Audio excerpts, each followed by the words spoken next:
Bienvenue dans ce tutoriel qui va vous détailler pas à pas toutes les étapes de vérification et de réglage que vous pouvez effectuer sur votre baie coulissante.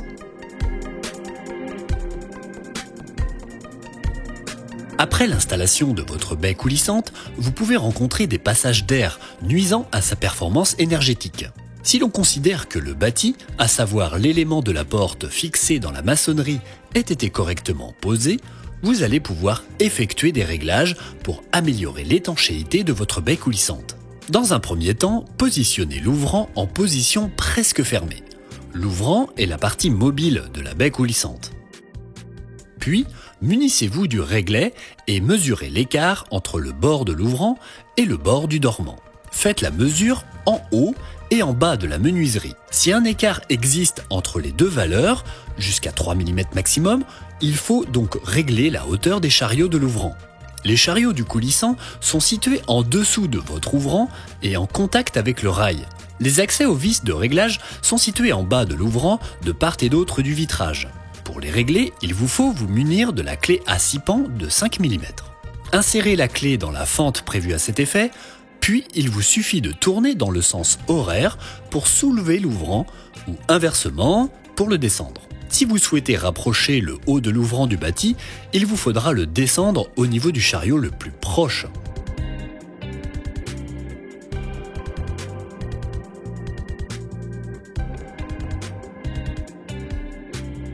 Ou alors le monter du côté le plus éloigné. De même, il vous faudra procéder par inversion si vous souhaitez l'éloigner.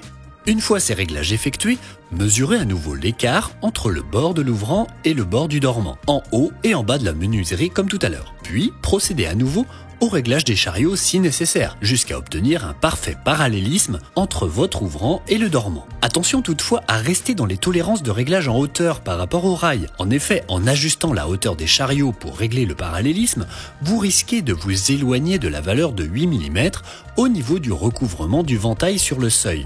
Dans ce cas, de l'air passera en dessous de l'ouvrant ou bien un frottement trop important se produira sur le rail. Pour vérifier, entrouvrez le ventail et munissez-vous toujours du réglet. Puis, mesurez ce recouvrement au niveau des chariots en visant 8 mm avec une tolérance de plus ou moins 2 mm. Si vous avez plus de 8 mm, l'ouvrant est trop bas. Il vous faut augmenter la hauteur au niveau des chariots en tournant les deux réglages dans le sens horaire d'une même course pour rester parallèles. Si vous avez moins de 8 mm, l'ouvrant est trop haut. Il vous faut abaisser la hauteur au niveau des chariots en tournant les deux réglages dans le sens anti-horaire d'une même course, toujours pour rester parallèle. De la même manière, vous pouvez régler le second ventail avec les mêmes opérations si nécessaire.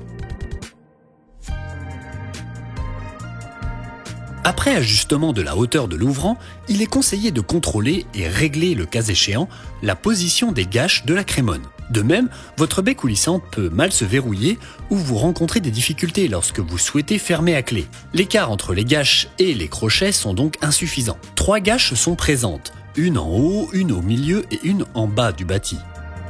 Pour assurer un bon verrouillage, la distance verticale entre le crochet situé sur l'ouvrant et la gâche située sur le bâti doit être de 7 mm.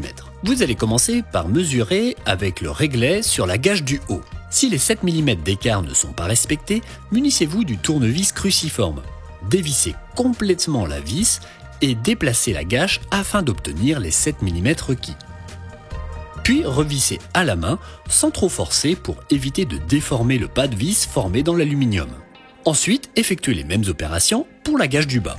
Lorsque vous réglez en hauteur ces gâches hautes et basses, pensez à les déplacer d'au moins 2 mm pour vous écarter du perçage présent. Enfin, pour la gâche centrale, les opérations sont les mêmes, à ceci près que lorsque vous réglez la hauteur, ne dévissez pas complètement afin de pouvoir la déplacer en utilisant les trous oblongs pour garder les mêmes perçages. Une fois terminé, refermez la baie pour contrôler son verrouillage. Il se peut que malgré les réglages effectués en étapes 1 et 2, de l'air continue de passer entre les ouvrants de votre baie une fois verrouillé. Le crochet est trop loin et ne permet pas de plaquer correctement l'ouvrant au bâti. Munissez-vous de la clé à 6 pans de 4 mm et entrouvrez la baie. Sous le crochet central se trouve une vis de réglage de profondeur du crochet. En tournant dans le sens horaire, vous allez rapprocher le crochet du vitrage de l'ouvrant et ainsi permettre une meilleure compression de l'ouvrant contre le bâti. Si au contraire le crochet ne se verrouille plus, vous pouvez tourner ce réglage dans le sens anti-horaire pour ressortir le crochet et permettre un verrouillage plus aisé. Mais attention à l'étanchéité de votre baie. À la réception de votre baie coulissante, les buzettes par tempête qui sont livrées dans le colis ne sont pas posées d'usine. Attention, vous avez deux types de buzettes. Une avec un clapet amovible et les autres sans. Pour les clipser, positionnez-vous d'abord côté extérieur de votre menuiserie. Prenez la buzette à clapet, qui se positionne dans le seul trou présent sur la partie basse de votre ouvrant secondaire. Les trois autres buzettes sans clapet sont à positionner sur les trous présents sur la partie basse de votre ouvrant principal. Enfin, si vous avez un seuil en partie basse, il n'y a qu'une buzette à clapet à positionner sur l'ouvrant secondaire, dans le trou prévu à cet effet.